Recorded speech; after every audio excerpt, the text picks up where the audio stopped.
Hello, Gene Schwimmer here. Welcome to the vlog. Thanks for stopping by. You may have noticed a big difference in today's vlog. What is the big difference? Well, you probably noticed it already. It's very momentous, very earth-shaking, but the wall behind me is a different color. Last time I did my vlog, it was a yellow kind of beige. Now it's a light blue. That's because, as I've been talking about in the past, I was moving to a new condo. I moved in. I've been here since Saturday. I moved in Saturday, been here since then, still getting the place in shape. So today's going to be another short vlog probably because I gotta get out and do more stuff to get this condo in shape so it's more livable, though it is very nice. Maybe I'll do a tour one of these days.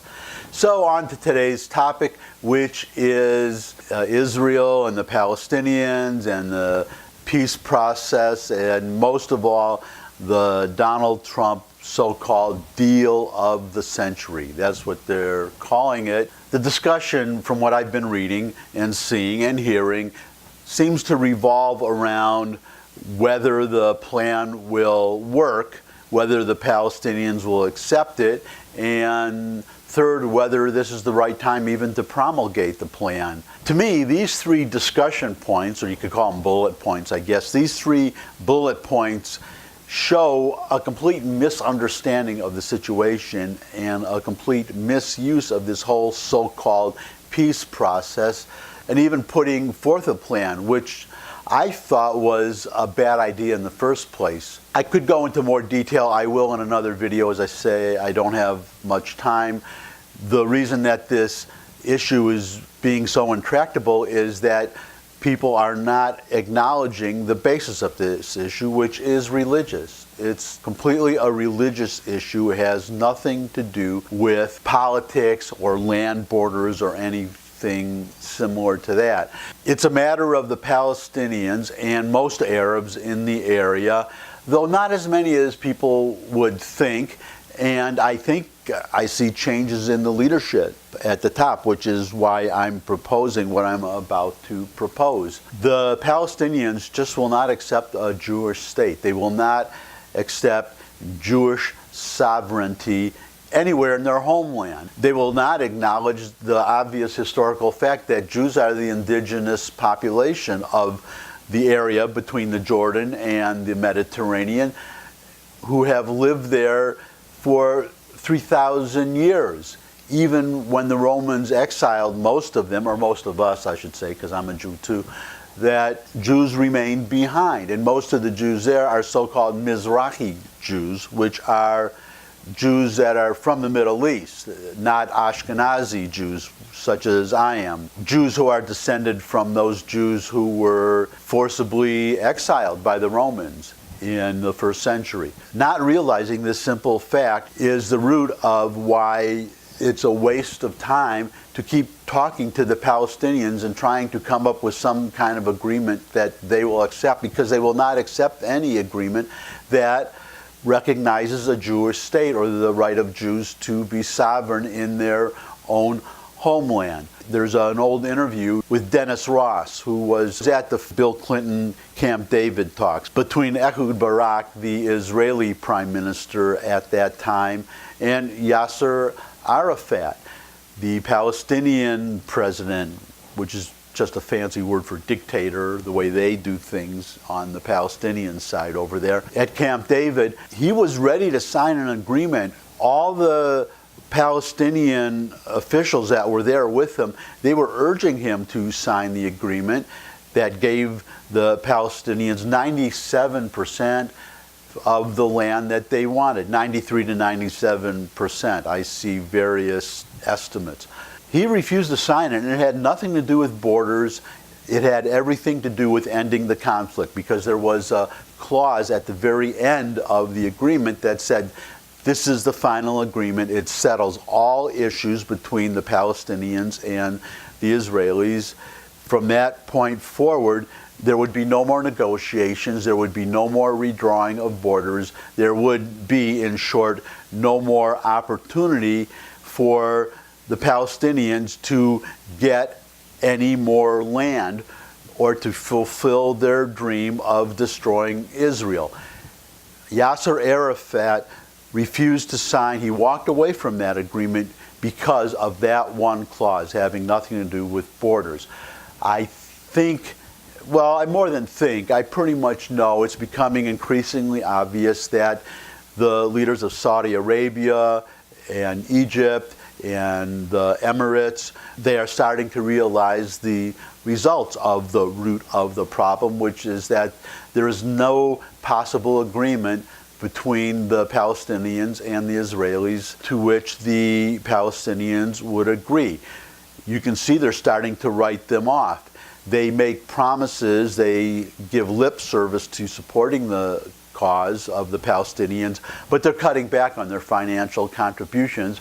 They are talking to the president, and the president of the United States, I mean Donald Trump, about this so-called deal of the century. There is an economic conference that's going to take place in Bahrain to discuss helping the Palestinians economically, which, by the way, reminds me of another recent event, that there are some Palestinian officials who are in hot water, is how the article described it, with the Palestinian leadership because they invited some Israelis, some Jews, to share an iftar dinner with them. If you don't know what iftar is, this is Ramadan, the month of Ramadan, when Muslims fast from evening to evening, from sundown till sundown. They do this for a whole month. So the evening meal, when they break their fast, is a festive occasion.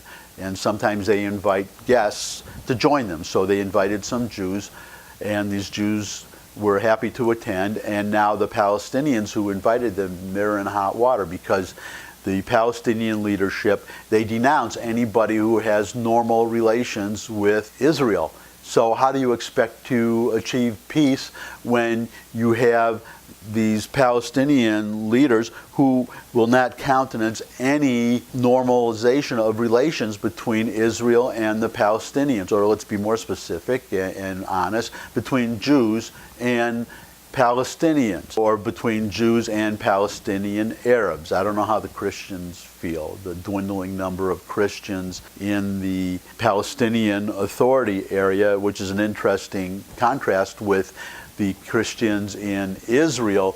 Their population has more than tripled since the reestablishment of the Jewish state, while they're almost extinct everywhere else in the Middle East, including in the Palestinian Authority areas and in Gaza. So the point I was getting at was that the purpose of this conference in Bahrain is to help the Palestinians economically.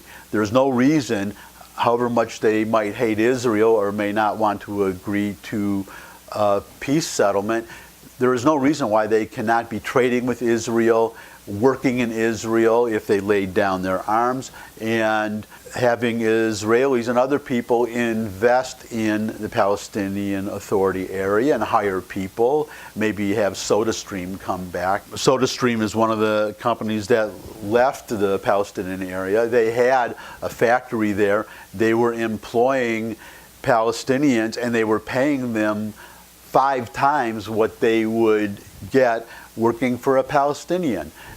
They were paying them what they would have earned in Israel, and they were paying them the same as the Jewish employees doing the same jobs.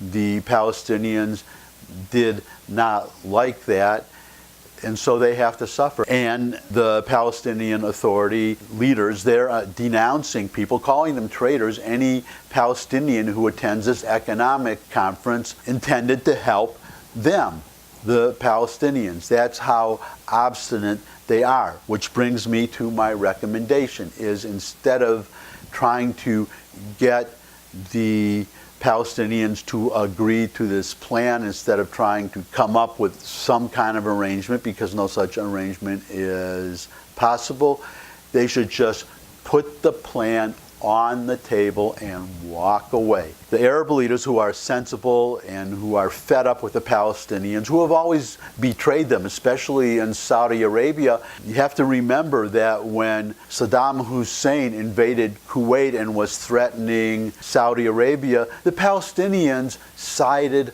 with Saddam Hussein against Kuwait and against the Saudis. So to my way of thinking, the Saudis don't owe them anything. I don't know why they would give them the Saudi equivalent of a plugged nickel. So my suggestion to King Solomon, if you happen to be watching my video, and if you're not, why not? You would enjoy it. I'm sure somebody could translate it for you. But my suggestion is, say, this is the plan, take it or leave it. If you don't want to take this plan, then we are walking away. If you don't want to sit down and take this economic plan, and if you don't want to take the deal of the century, however the borders are drawn, whether you have a state or not, whatever it is, if you don't accept it, we are walking away.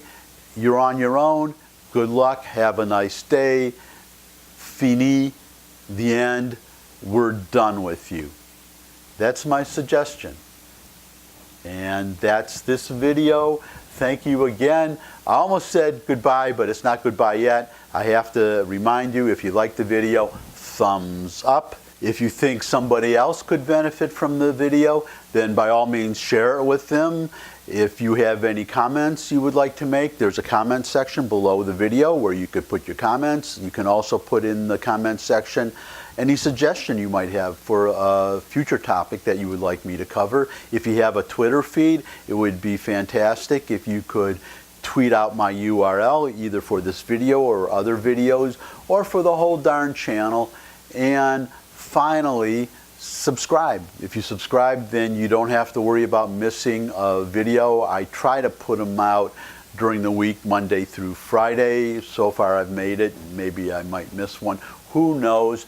That's the excitement, the suspense that I keep you in, telling you that I might miss a day. So you would want to either, well, you could check every day the video, which you should be doing anyhow, but if you subscribe, then you will get the video the instant it hits the airwaves, or the vlog waves, or the YouTube waves, or whatever they are.